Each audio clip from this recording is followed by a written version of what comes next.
All right, thank you so much for joining us on our 138th edition of Lunch Out Loud Ottawa. Of course, we're the podcast that talks to the people, places, events, and music that make this city the incredible city that it is. My name is Nick Paczewski, and we are here joined with a very special guest. You've seen his work if you've been to any of the coolest restaurants in the city. Many, like Union 613, Daily Grind was there, Hindenburg Public House, so many other places. Yeah. You've been everywhere. So Mr. Marc Adornato, and we got a very interesting story to start off right off the bat. But why don't we check this out first?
This is Dave from Iconoclast, and you're listening to our new album, They Were Right About Us, on Lunch Out Loud Ottawa. You can find our music online on iTunes, CD Baby, Spotify, Rdio, Google Play Music, search Iconoclast Ottawa on YouTube, or just listen to kick-ass podcasts like this one. Stay tuned at iconoclast-band.com or Facebook/The Real Iconoclast for upcoming tour dates. Thanks for listening. All right, thank you so much. So that was the second time we've had Iconoclast on, and I love them. That was from their new album, They Were Right About Us. That song was I Run, so pretty high pumping right away. Yeah, that was awesome. Yeah, so I've listened to this album a couple times. We don't have, on this show, we haven't had enough hard-hitting, up-tempo bands with the real catchy hooks.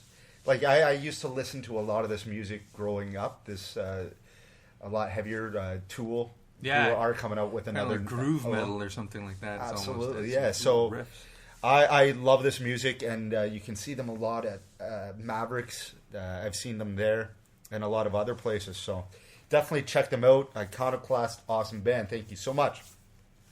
So here with Marc Adornato, and right off the bat, I'm going to sway away from the usual questions that I go with. We'll get to them later, because this guy is an artist that you have no idea what he's going to do next. Truly, you have no idea. Because when I was talking to him about this show, I was telling him, like, oh my God, you go everywhere on these trips, including one of the places I've always wanted to go to, Venezuela, but I've never been to because it's pretty unsafe. Yeah. Like, I follow the baseball players from there quite often. But I'm like, holy shit, his photos are incredible. Lo and behold, he did not even go. So he put on an experiment on Facebook for 1 week. So yeah, a social experiment on Facebook. A social experiment. Actually, I call it was a vacation on Facebook. And I went to, I guess you saw in September there, I had gone to Peru to Machu Picchu. Yeah. So I had done a wicked 2-week journey down there and spent 4 days in the jungle climbing the Machu Picchu. Amazing journey, and I often photo document it, put it on social media, Facebook and Instagram for, friends back home to watch. And then, I don't know, I got the idea. I've actually had it for a little while now, where I said, sometimes you never know if somebody's really gone on a trip. You always see that shot of the plane wing and the guys in the plane. They see you later, I'm going on and then you see the shot of their feet in the sand at the beach, and, they're sitting and they're drinking Mai Tais. Yeah. I said, that should be really easy to, fake. You know what I mean? You can just go onto Facebook, maybe kind of lay low for a week and disappear in the city, and which I did, and I kind of faked that I went to Caracas, Venezuela. So on a Friday morning, I posted a picture of the airplane wing and me in an airplane from a previous trip, and said, see you later, suckers. I'm off to Venezuela for a week, last-minute all-inclusive thing, and I didn't think much of it. I went home and like started pulling out old photos from Costa Rica and Colombia and Central America that I have and over the years, and tried to find pictures where I was wearing maybe the same thing, or couldn't tell that I had maybe more hair back then or something like that. 'Cause some of the pictures got pretty old. And over the week, I slowly released different events that I was doing. So everything from antique hunting in Caracas to doing, what else did I do? I picked my own coffee beans one morning at a coffee plantation. No, you had a full day.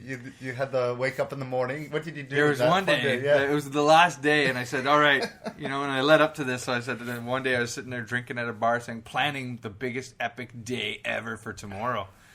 And yeah, so Friday, which was the last day of the trip, meanwhile, I was sitting in here in Ottawa the whole time, but I woke up on a Mayu temple in Venezuela, which was a shot from Belize, where I actually woke up on a temple. There are no Mayu temples in Venezuela or anywhere else in the world. So I said I woke up on a Mayu temple, then I took a shower in a waterfall, which I definitely didn't do in Venezuela. And then what did I do? I rode an elephant. No, you skydived during this trip as well. Yeah. So I rode an elephant, which there are no elephants that I'm aware of in Venezuela, to a shady airport in Venezuela where we went up, we skydived. So I jumped out of a plane, only to land and then go scuba diving 120 feet underwater to a Russian battleship, which I did in Cuba. So I just pulled up the photos from that and said, this like epic day, right? So I was zip-lined across some mountain ranges. And then finally I caught my own lobster and then ate it that night, hopped on a plane to get back to the Mercury Lounge for a Halloween party. And so I actually got to, well, of course I was still in Ottawa this whole time, so I went to Mercury Lounge in full costume, and people were slapping me on the back saying, your day was epic, man. How did you get back here in time? Anyway, it was a fun little experiment for sure. And I'm still hearing about it to this day. Like, I'm walking into parties and social scenes, and they're like, dude, Venezuela? I'm like, yeah, no. And I come right up front. Like, so that's part of the experiment, was to do it and perform. It was a performance on Facebook, in a way. Performance art. And then when I do meet people in person, I give in right away. I'm like, no, actually, that was faked. Like, the whole thing was faked. So did anybody catch on and root it on Facebook and go, you know what, that elephants do not exist in... Mayu temples don't exist. Yeah. I was waiting for that, to be honest. I named one of the beaches I went to Joke Lake, but in Spanish, so it was a fake lake. But nobody ever actually caught on or called me out on it. Some people were like, do you always carry a photographer around with you on these trips? Because they were kind of third-hand photos of me doing all these things. You can find other people. Yeah, right? That's it. So I think a lot of... Well, definitely a ton of people believed it, actually. I feel really bad. I totally, who cares? That's hilarious. Yeah, and so the thing was, I was getting also smacked by some people and being like, dude, like my girlfriend now wants to go on to Venezuela because she saw your pictures. Yeah, that's... Slapping me, saying, how come we don't go to Venezuela? How come... I was starting to hear a lot about that kind of thing, which I think... You increase tourism for Venezuela. Well, yeah. That's for sure. You don't want to be responsible for that. Yeah, for like being... Well, and part of the thing that's happening now with social media is that people are... There's a large amount of people that are starting to become depressed. Yeah, what did you learn through of people who are watching other people's lives on social media and then they get depressed because they think like, oh man, how come I'm not living like that, or how come I'm not at these wild parties, or how come I'm not... Exactly. So that's becoming a bigger issue, and they're starting to do studies and stuff on that, and I did kind of want to just dabble into that. So in a sense, I guess I made a bunch of people super jealous of my trips, but then I also wanted to kind of point out that I didn't go on these trips. And you got to stop believing in what you're seeing on Facebook. Like, these are really curated and sculpted images of people's lives. Yeah. They're not necessarily real. So yeah, did you go to work? Were you at work the whole week? I was at work 9 to 5. yeah, working downtown. And so my colleagues knew, because some of them I'm friends with on Facebook, so they would see me post, and we just sit there howling as people were, oh my god, that's amazing, or whatever. This probably me half the time. Yeah, there's a few people saying that, and then a few of my closest friends, I actually showed up on their doorstep after a few days, and they were like, dude, I thought you were in Venezuela. I'm like, dude, no, I'm right here. Like, anyway, it was fun. It was a fun little performance art piece, I guess. So I guess that is just a look into Marc Adornato's kind of art. I guess it's pretty hard to kind of say what kind of art you do. It's really hard to describe because it's whatever that pops in your head, you just do, right? You That's don't almost limit it. to anything. Yeah, like I try to really focus on like a social political angle. So I think the content of my artwork is what's really the common thread, the common theme, is that I'm always doing something about politics, about the social situation that we live in today, reflecting what's happening in the world in some way. It's like a living Adbusters magazine. Yeah, that's it. Like constantly, exactly reflecting. And so the medium doesn't necessarily matter anymore. You know, like whether I'm doing, I've ripped up money glued to canvas. I've done performance art, I've done sculpture. Yeah, I want to know more about that one. So we're going to go. Yeah. This conversation will just go into that kind of stuff. Like what you did a couple art pieces where you ripped up all this money. Yeah. So you can see those in. That was one money that you had. Yeah, but, that one was a few years back, and it was a guy had given me a grant to make a political art piece, like a social political art piece, and so I decided to rip up I turned it into $50, $2,000, and I ripped it up into $50 bills, and made a Canadian flag, and then I got some $5 bills and $50 bills, and made an American flag.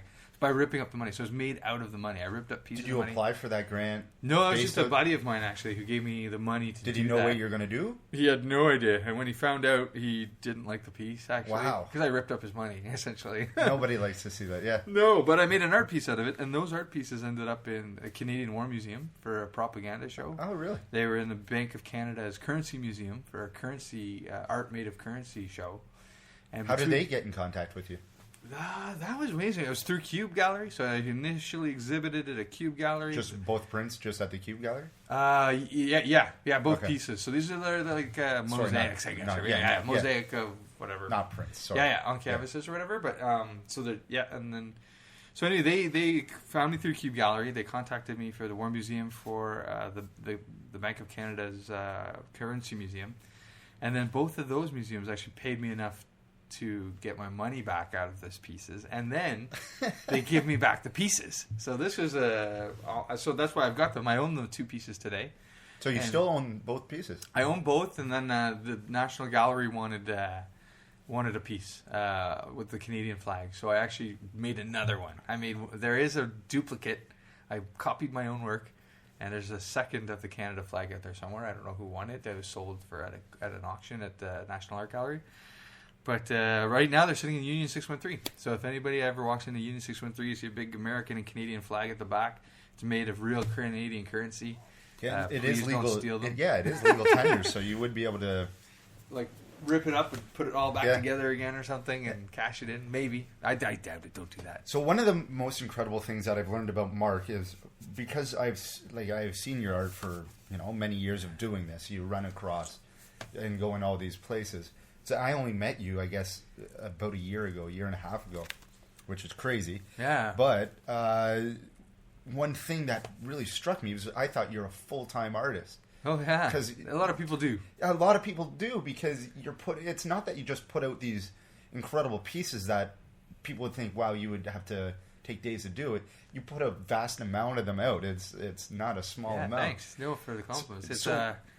How do you find that time management to do that? Because I know a lot of people it's a major issue this day and age with time balance, working and commuting to work all the time. How do they find this kind of alternative passion? For me, what I recognized when I was in my late 20s, and now I'm in my late 30s, but when I was in my late 20s, I knew I had a lot of energy and a lot of stamina, and I had it now, kind of thing. And that's what I would tell you to anybody who's in their younger years. Start making a lot of work. Just pump it out. Eventually, you're going to cut out all the bull crap, and you're going to have some really good gems, and that's kind of what I've done. So over the last 10 years, I've pumped out a lot of stuff. Some of it's been total garbage. That's the stuff I've erased out of my history, and what I have done is every now and then you hit it, with the right kind of show or the right art piece. And those were the ones that I kind of reflect back on through websites. Or where did this drive? Where did this the time to do it. The drive and the keep going when you do produce bad art or produce one or two. Know what? A lot of artists analyze themselves for that. Like, how is it that you just keep compulsively? It's really a compulsion. I call it an OCD problem, like an obsessive compulsive disorder. Really, is because I just don't